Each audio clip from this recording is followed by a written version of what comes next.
Shalom, shalom, bien-aimés dans le Seigneur, que la paix et la grâce du Seigneur soient avec vous. Amen. Bénissons encore le nom du Seigneur aujourd'hui pour le souffle de vie qu'il nous a accordé, pour la force et le courage qu'il nous a encore renouvelé aujourd'hui. Amen. Quel plaisir et quel bonheur d'être compté encore parmi les vivants. C'est une grâce. Alléluia. Notre Dieu est merveilleux. Amen. Que le Saint-Esprit prenne le contrôle de ces moments, qu'il vienne nous guider, nous enseigner, nous diriger, qu'il vienne nous éclairer. Amen. Qu'il vienne nous éclairer. Qu'il vienne nous éclairer. Amen. Bien-aimés dans le Seigneur, je suis encore dans la joie aujourd'hui parce que je parle de la part du Seigneur. Amen. Notre Dieu est merveilleux. Alléluia. Je fais cette vidéo parce qu'il y a trop de moquerie dans la maison de Dieu. Nous sommes des chrétiens, mais pas des chrétiens convertis. On se moque, on n'aime pas, on ne pardonne pas, on est à part. Je ne sais pas, on est très orgueilleux. À quoi cela nous sert? Amen. Nous allons aller à la lumière de la parole de Dieu. Dans le livre de Marc, chapitre 12, à partir du verset 41 au verset 44. Ici, il s'agit d'une pauvre veuve qui a touché le cœur de Jésus. Alléluia. Il y a beaucoup de pauvres veuves dans les églises.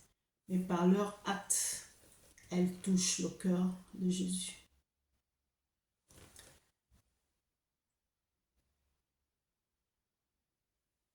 Amen.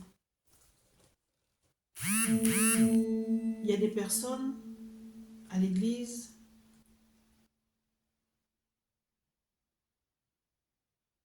qui n'ont pas de moyens, mais qui donnent ce qu'elles ont. Et ça sort du fond du cœur. Parce qu'elles sont reconnaissantes envers Dieu. Que si je vis, c'est grâce à lui. Donc ce que j'ai, je donne. Ça ne vaut pas ce que Dieu fait pour nous, mais c'est un signe de reconnaissance. Mais malheureusement, ce genre de personnes sont moquées dans les églises. C'est pour ça que je dis, nous ne sommes pas des chrétiens convertis. Amen. Je lis la parole de Dieu dans le livre de Marc, chapitre 12, à partir du verset 41 au verset 44.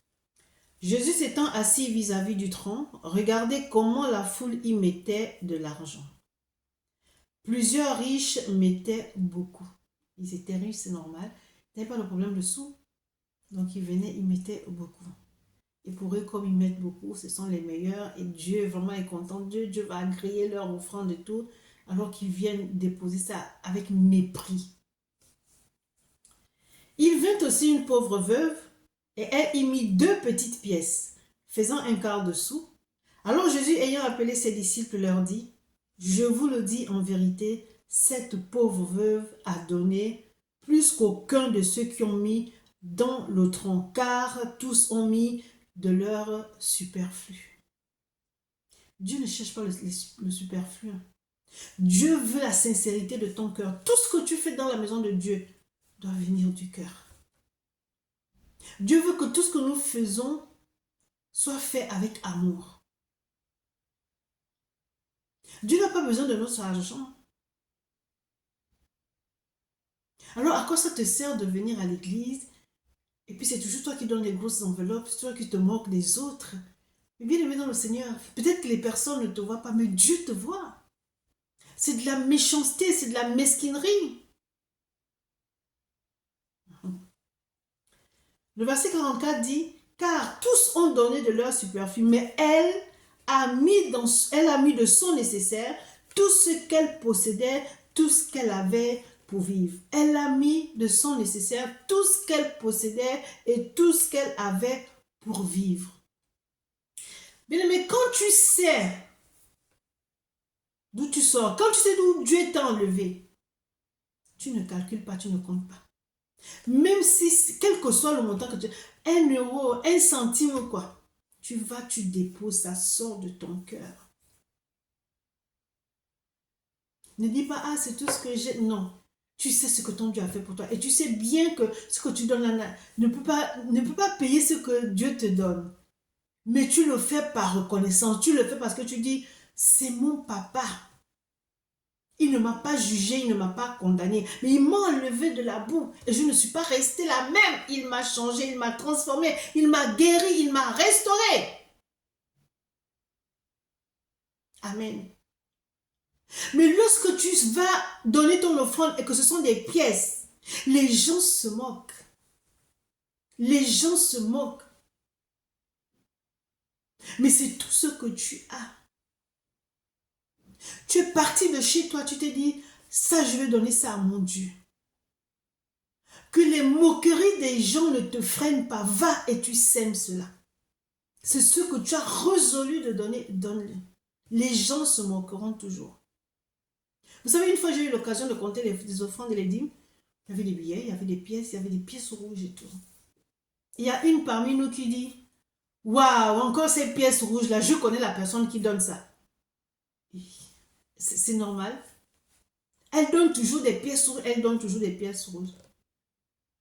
Mais cette dame qui donnait toujours les pièces rouges, elle avait toujours le sourire, c'est-à-dire que quand elle louait son Dieu, quand elle adorait son Dieu, elle se rappelait d'où elle venait. C'était pas quelqu'un qui était aux as, elle aimait son Dieu. Donc elle a pris ces pièces, elle a donné.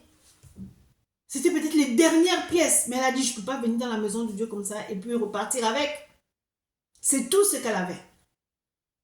Et une des sœurs en Christ dit, elle donne toujours des pièces rouges. Regardez. Regardez le comportement des enfants, soi-disant de Dieu. C'est pour ça que j'ai dit, nous sommes des chrétiens, mais pas des chrétiens convertis. Tu as cette identité d'enfant de Dieu parce que tu as accepté Christ dans ta vie, mais tu n'es pas converti. Dans la maison de Dieu, tu viens de te moquer de ta soeur, de ton frère qui donne les pièces. Parce que toi, tu donnes les billets, mais tu donnes de ton superflu. Elle donne tout ce qu'elle avait, tout ce qu'elle avait pour faire. Elle a déposé sur l'autel. Et c'est cette offrande que Jésus a agréée. Alléluia. Vous voyez, je vais vous faire un petit témoignage. J'étais invitée dans une église et il y avait un programme. Il y avait eu des actes prophétiques qui avaient été donnés. Et puis, la servante de Dieu dit, nous allons passer aux actes prophétiques, venez donner vos offrandes. Bon, il y a un jeune garçon qui avait été évangélisé il y a quelques... C'était seulement 2 jours. Il est venu à ce programme. Lui, il est venu, qu'est-ce qu'il a donné? Il a donné ses... Et puis il souriait, il était tout content. Il a rencontré Jésus. Il est content, il a parlé de Jésus, il a accepté Jésus. Il vient, il met les pièces. En plus, le seau où on mettait, c'était un seau en inox. Donc, quand tu mets une pièce, ça fait du bruit. Elle a dit, enlevez-moi ces pièces. Mon Dieu n'est pas un Dieu de pièces. Je sers un grand Dieu. Mais quelle abomination. Où est le rapport? Et qu'est-ce que les gens ont fait? Par solidarité, ils ont pris 500 000 francs, c'était au Gabon, donné aux jeunes. Mais ça n'a plus le même impact. Lui, il a donné ce qu'il avait. Ce qu'il avait résolu de donner, il l'a donné. Mais là, si on lui donne 500 000, c'est plus la même chose. Elle a dit, enlevez-moi toutes les pièces là, mon Dieu n'est pas un petit Dieu. Regardez, une servante de Dieu qui dit ça au peuple de Dieu. C'est pas comme ça que beaucoup partent de l'église, à cause de ce genre de comportement. Et une autre fois, c'est une servante de Dieu qui dit, mais vous n'avez que les 500 francs. Hein. Bon, ça, je vous dis 500 francs, c'est au Gabon. Hein. Vous n'avez que les 500 francs. Regardez-moi ça. Il y a des personnes, pour venir à l'église, c'est un problème. Pourquoi? Parce qu'ils n'ont pas l'argent pour payer le transport. Et si ce jour, ils ont pu venir à l'église, ils se disent, bon, je vais mettre ça de côté pour aller donner en offrande. Et toi, tu viens, tu donnes les pièces que tu as, on se moque de toi. Tu as toujours les pièces. Mais tu ne peux pas donner autre chose que les pièces. Bon, il y a certains aussi qui ont, mais qui ne donnent pas. Ça, c'est leur problème. Mais je parle de ceux qui sont sincères avec leur Dieu. Et qui disent ça, c'est pour mon Dieu. J'ai résolu de donner ça à mon Dieu. Depuis toute la semaine, j'attendais le dimanche avec impatience parce que ça fait longtemps que j'ai donné une offrande. Là, Les pièces que j'ai là, je vais donner. Et la personne vient avec le sourire, la personne est contente. Et voici comment on l'accueille. Elle est pointée du doigt. Et il y a même des serviteurs de Dieu qui disent, mais toi là, je t'ai jamais vu venir donner l'offrande. Hein? On te pointe du doigt dans l'église. Et vous vous dites que vous êtes converti. Et vous dites que vous aimez. Il y a des églises où le panier d'offrande est transparent. Hein? Est transparent. Donc quand tu mets, tu mets les pièces, on voit. Tu mets le plus petit billet, on voit. Ça veut dire quoi? Pourquoi on fait ça? Pourquoi? Ça sert à quoi? Ça sert à quoi? Mais c'est comme ça que les gens ne viendront pas semer ceux qui ont des pièces. Peut-être que le jour-là, la majorité des personnes sont ceux qui ont 1 euro, 2 euros, ou je sais pas moi, 1 centime. Tout ça, l'argent commence par combien? Vous savez, une fois, je suis allée dans une librairie, je voulais acheter 5 Bibles. Mais parce qu'il me manquait 20 centimes, je n'ai pas pu prendre la 5e Bible. Il me manquait 20 centimes. Là, j'ai vu l'importance de 20 centimes. Alléluia. Alors, bien aimé, arrêtons de nous moquer. On met des paniers transparents pour voir ce qu'on met. Mais c'est comme ça que personne ne viendra semer. L'église est pleine, mais le panier est vide. Pourquoi? Parce que toutes les personnes qui sont là ont peut-être 2 euros, 1 euro et tout. Ils ne sont pas allés semer. Pourquoi? À cause des moqueries. Et tu vas retourner, toi conducteur de l'église, tu vas retourner avec ta boîte à offrande vide. Je voudrais dire à un frère, à une soeur ici que si c'est tout ce que tu as, bien aimé, le salut est personnel. Va donner ce que tu as résolu de faire. Tu as résolu de donner. Depuis chez toi, tu as dit c'est ce que je... Tu vas donner. N'aie pas honte de mettre ton argent, tes pièces dans le panier. Ne mets pas ta main jusqu'au fond du... Non, tu mets, tu ne dois... Tu n'as pas de compte à rendre à quelqu'un. Alléluia. Tu n'as pas de compte à rendre à quelqu'un. Jésus a dit qu'elle a donné. Elle a donné de son nécessaire. Elle a mis de son nécessaire tout ce qu'elle possédait et elle a donné tout ce qu'elle avait pour vivre. Alléluia. Dieu n'a pas besoin de ton argent. C'est un principe biblique où il faut donner des offrandes, mais Dieu n'a pas besoin de ton argent. Donc tu viens, tu donnes ton superflu, tu veux, c'est pas moi, devant Dieu tu n'es rien. Devant Dieu tu n'es rien, tu es une petite personne. Regardez ce que nous dit la parole de Dieu concernant toujours la dame.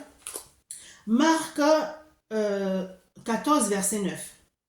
Je vous le dis en vérité, partout où la bonne nouvelle sera prêchée, dans le monde entier, Marc 14, verset 9. Je vous le dis en vérité, partout où la bonne nouvelle sera prêchée dans le monde entier, on racontera aussi, en mémoire de cette femme, ce qu'elle a fait. Partout la bonne nouvelle sera prêchée. On ne parlera pas de ceux qui ont donné de leur superflu, mais on parlera de cette femme, cette pauvre veuve qui a donné de son nécessaire, qui a donné tout ce qu'elle avait pour vivre. Et Dieu, quand on dit Dieu regarde le cœur, Dieu a vu le cœur de cette dame. Dieu a vu qu'elle avait un cœur sincère. Et que les autres, c'était juste pour se montrer. Sortez de cette mentalité. Et soyons vraiment convertis. Amen. Je vais prendre un autre passage. 2 Corinthiens 9, 7 dit ceci. Que chacun donne comme il l'a résolu en son cœur, sans tristesse ni contrainte, car Dieu aime celui qui donne avec joie. Ne t'attriste pas parce que tu n'as que des pièces. Non, sois en joie. Le fait déjà que tu es parti de chez toi, venir à l'église, le fait, ça veut dire quoi? Que Dieu t'a renouvelé le souffle de vie.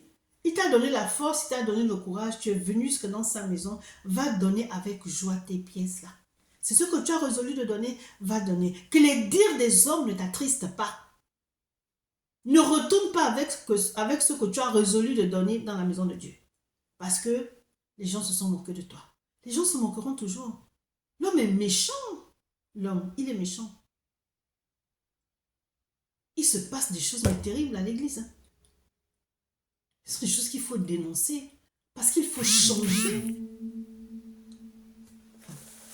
Je vais prendre un autre passage. Dans le livre de 1 Jean, chapitre 4, verset 20 et verset 21. Je vais parler de l'amour. De l'amour. Amen. Je veux parler de l'amour. My God. La parole de Dieu nous dit ceci. Si quelqu'un dit j'aime Dieu, amen, et qu'il haït son frère, c'est un menteur. C'est un menteur. Alléluia. Excusez-moi. Si quelqu'un dit j'aime Dieu et qu'il haït son frère, c'est un menteur. Car celui qui n'aime pas son frère, qu'il voit, comment peut-il aimer Dieu qu'il ne voit pas? Et nous avons de lui ce commandement, que celui qui aime, Dieu aime aussi son frère. Alléluia. Voilà, ça ce sont nous les chrétiens. Un commandement nous a été donné. C'est le deuxième commandement. Le premier, c'est tu aimeras le Seigneur, ton Dieu, de tout ton cœur, de toute ton âme, de toutes tes pensées, de toutes tes forces. Alléluia. Le deuxième qui est semblable dit, tu aimeras ton prochain comme toi-même. Hey! Mais tu n'aimes pas ton prochain. Tu dis, j'aime mon Dieu, il me suffit. À part lui, je n'ai personne d'autre. Mais bien aimé dans le Seigneur, c'est ce même Dieu-là que tu dis, j'aime mon Dieu. Ça me suffit. C'est ce même Dieu-là que tu dis, il te suffit, là, qui te dit, aime ton prochain comme toi-même. C'est lui qui te dit que comment tu peux aimer Dieu que tu ne vois pas. Et tu n'aimes pas celui qui est à côté de toi. Est-ce que vous voyez? J'aime mon Dieu. C'est très bien d'aimer son Dieu. Mais ton Dieu te dit, aime ton prochain, c'est comme toi-même. Je ne me mélange pas aux autres, je suis bien comme je suis. Mais attends, donc toi, tu vas à l'église, tu vas écouter la parole de Dieu, et puis tu viens à la maison, tu ne peux pas partager la parole avec les autres? Non. Si tu aimes ton frère, tu vas partager la parole. Mais parce que ton frère n'est pas dans la même église que toi, vous n'êtes pas dans la même confession, donc tu ne vas pas l'aimer. Oui, il y a beaucoup qui sont comme ça. Nous ne sommes pas de la même église, donc moi je ne marche pas avec elle. Ou bien je ne marche pas avec lui. Ah, mais bien aimés dans le Seigneur, soyons délivrés. Hein? Soyons vraiment délivrés. Soyons vraiment délivrés. La parole de Dieu dit, si quelqu'un dit j'aime Dieu et qu'il haït son frère, c'est un menteur. Tu es un menteur. Même Dieu là que tu dis tu aimes Dieu, tu ne l'aimes pas. Parce que si tu l'aimais, tu aimerais ton prochain. Parce qu'il t'intime d'aimer son prochain, d'aimer ton prochain. Alléluia.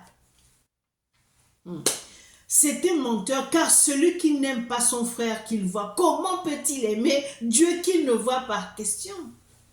Hein? Ah, bien aimé, changeons de comportement. Changeons de comportement. 1 Jean 3, verset 15 nous dit ceci. Quiconque est son frère est un meurtrier. Là, c'est même encore pire. Et vous savez qu'aucun meurtrier n'a la vie éternelle demeurant en lui. Tu vas avoir la vie éternelle? Aime ton frère. C'est un commandement qui nous a été donné, alors nous devons nous aimer. Mais les chrétiens ne s'aiment pas. On ne sait pas s'aimer, on ne sait pas se pardonner, on est très personnel. Moi, je ne peux pas marcher avec ce frère-là, oh là là, il est chrétien, mais regarde ce qu'il fait. Ok, tu as constaté que ton prochain, excusez-moi, tu as constaté que ton prochain ne marche pas dans la vérité, ne marche pas dans la droiture. Si tu aimes ton prochain, qu'est-ce que tu dois faire? Tu dois reprendre ton prochain et le ramener sur le droit chemin. C'est ce que Dieu nous demande. Mais tu dis non, non, non, non. Il y a des personnes même qui disent, ah non, non, non, je peux pas parler avec lui, je juste de me souiller. Mais tu vas te souiller comment? En lui disant que mon frère, ma soeur, je veux te parler, nous sommes tous chrétiens. C'est pas que je connais mieux que toi, mais je sais que ce que tu fais là, la parole de Dieu condamne ça. Ça te coûte quoi de dire ça? Si tu aimes ton prochain, c'est comme ça que tu le reprends. Avec amour. Avec amour. Mais ne te crois pas supérieur aux autres. Il y a des chrétiens qui sont tombés. Tu sais pas pourquoi ils sont tombés.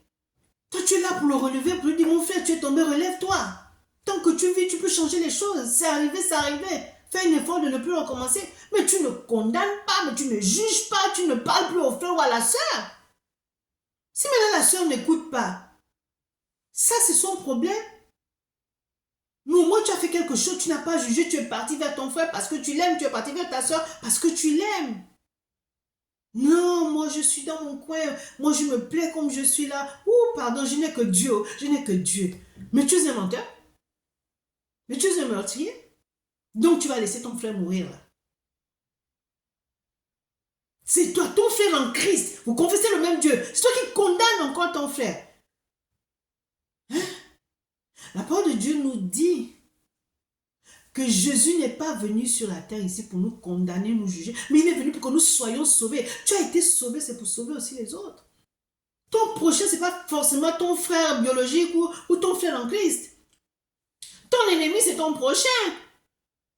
Ton frère musulman qui est là, c'est ton prochain. Ton frère catholique qui est là, c'est ton prochain. Je sais pas moi, un SDF, j'aime pas trop ce terme-là, mais bon, c'est ton prochain. Ton voisin, c'est ton prochain. Ton prochain n'est pas seulement un membre de ta famille ou bien un membre de ton église. Aimons-nous les uns les autres. Acceptons-nous tels que nous sommes. Exhortons-nous. Mais ne reste pas dans ton coin. Tu sais que la débauche, ceux qui commettent la débauche, ceux qui vivent dans la débauche, là, ne vont pas rentrer dans le royaume de ceux-ci, ne changent pas. Tu vois que ton frère est tombé ou ta soeur est dans la débauche. Tu es content. Tu veux que tout le monde crie sur lui ou sur elle. Mais tu ne vas pas vers ton prochain et te dire que mon frère, ma soeur, sors de là. Mais tu ne vas pas aussi lui dire ça avec un esprit de condamnation. Qui es-tu pour condamner? Qui es-tu pour juger? Ramène ton frère et ta soeur sur le droit chemin. Amen. 1 Jean 4, 8 dit, celui qui n'aime pas n'a pas connu Dieu, car Dieu est amour. Donc toi qui dis que j'aime mon Dieu, je n'aime pas mon frère, tu n'as pas connu Dieu. Tu ne le connais pas, parce que Dieu est amour.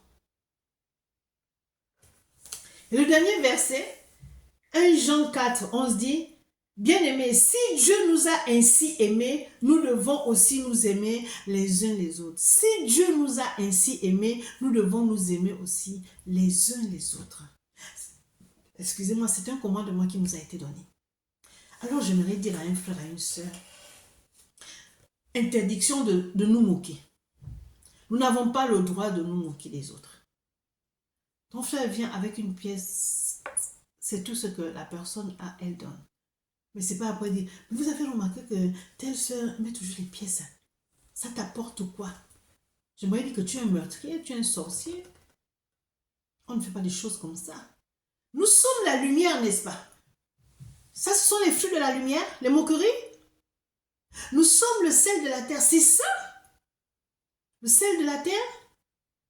Non. Convertissons-nous. Convertissons-nous. Convertissons-nous. C'est à cela que nous sommes appelés. Vous voyez, Jean 13, 34, 35 nous dit ceci. Je lis la parole de Dieu avec respect dans le livre de Jean 13, verset 34, verset 35. Nous dit ceci. Je vous donne un commandement nouveau. Aimez-vous les uns les autres comme je vous ai aimé. Vous aussi, aimez-vous les uns les autres. Verset 34. À ceci, tous connaîtront que vous êtes mes disciples si vous avez de l'amour les uns pour les autres. Si nous n'avons pas l'amour les uns pour les autres, nous ne sommes pas les disciples de Jésus. Nous sommes les créatures, tout simplement. Parce que les disciples de Jésus s'aiment. Nous devons nous aimer. C'est un commandement qui nous a été donné. Alléluia. Bien-aimés dans le Seigneur. J'espère que ce message va te conscientiser. Amen. Que Dieu nous bénisse.